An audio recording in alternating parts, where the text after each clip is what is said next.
Todo comenzó en una mañana de 1810, cuando los criollos, cansados de los gobernantes españoles, planeaban una revuelta, rompiendo el florero de Llorente para provocarlo y de esta manera caldear los ánimos del pueblo en contra de los españoles, de donde resulta el Acta de Independencia.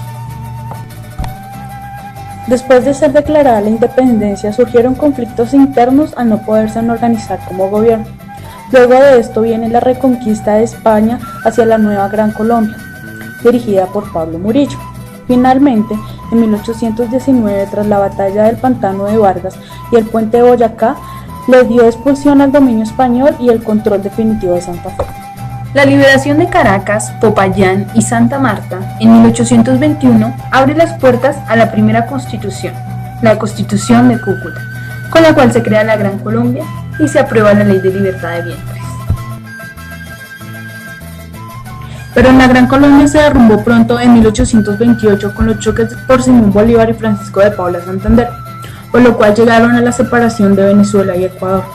Después de todo esto, en 1848 y 1849 nacen los partidos tradicionales todavía existentes, liberal y conservador. En 1853 nos encontramos con el federalismo, la abolición de la esclavitud y se crea el sufragio. También llega la separación de la Iglesia con el Estado. En 1860 viene la Segunda Guerra Civil, la cual favoreció a los liberales. Ellos crearon los Estados Unidos de Colombia. En este periodo se establecen libertades como la de expresión, libre empresa, libertad de culto, entre otros.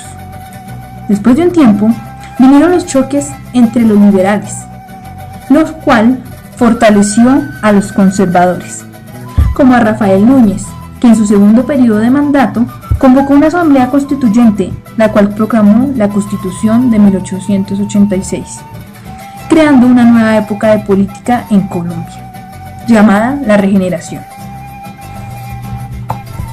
La Guerra de los 1000 días causó la derrota para el Partido Liberal con una Colombia debilitada por la guerra. Panamá decide separarse de Colombia en 1903 por las diferencias entre el gobierno central respecto a la construcción de un canal interoceánico y la intervención de Estados Unidos. ¿Cómo evolucionó la arquitectura desde 1810? La arquitectura al comienzo del siglo XIX era una arquitectura muy dependiente de los estilos que se usaban en España. O sea, había tejados de teja de barro, construcciones de bareque y de adobe. Toda la parte antigua de Bogotá, por ejemplo, las casas son de adobe y de bareque con techos de teja y patios centrales. Poco a poco, a medida que pasan los años, se van introduciendo nuevos aspectos modernos para esa época en la casa.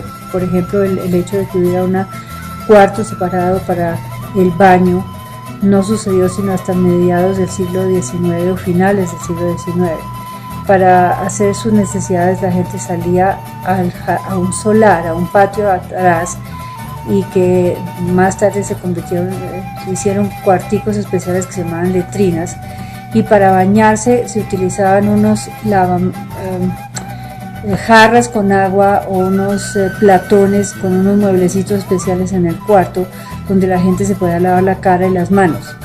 Y para bañarse el cuerpo, cosa que se hacía muy poco frecuentemente, como una vez cada 20 días o un mes, la gente calentaba agua, traía el agua hasta el cuarto donde dormía, y en una tina grande, generalmente de latón, se ponía el agua caliente y se bañaba la familia, toda la familia en la misma cantidad de agua. El primero que se bañaba por jerarquía era el papá, después los hijos y por último la mamá. ¿Y cómo es la evolución de la cocina en este siglo?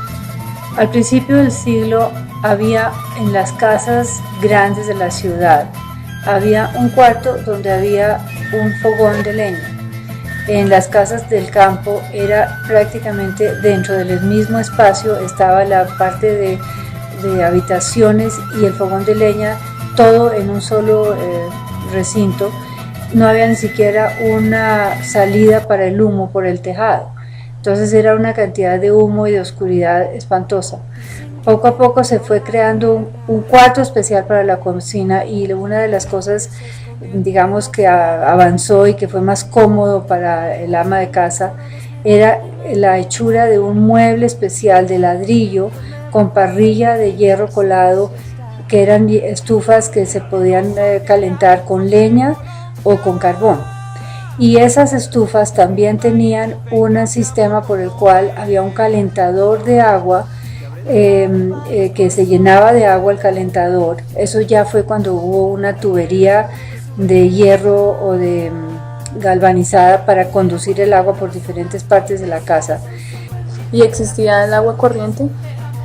No, no habían acueductos en Bogotá ni en las otras ciudades grandes de Colombia, sino hasta comienzos, entrado siglo XX. Entonces el agua la traían de ciertos chorros. Por ejemplo, en Bogotá había uno que se llama el Chorro de Padilla, y había unas personas que traían agua en unas botijas gigantescas de cuero o en unos recipientes de barro, donde iban hasta allá. Había uno que quedaba cerca de donde es Monserrate, donde es la subida del funicular de Monserrate hoy día, y esas personas bajaban con el agua a la parte de la ciudad y vendían el agua de casa en casa. La gente compraba el agua. No, hasta finales del siglo XIX no hubo acueducto de agua corriente. Y me levanta mi alma.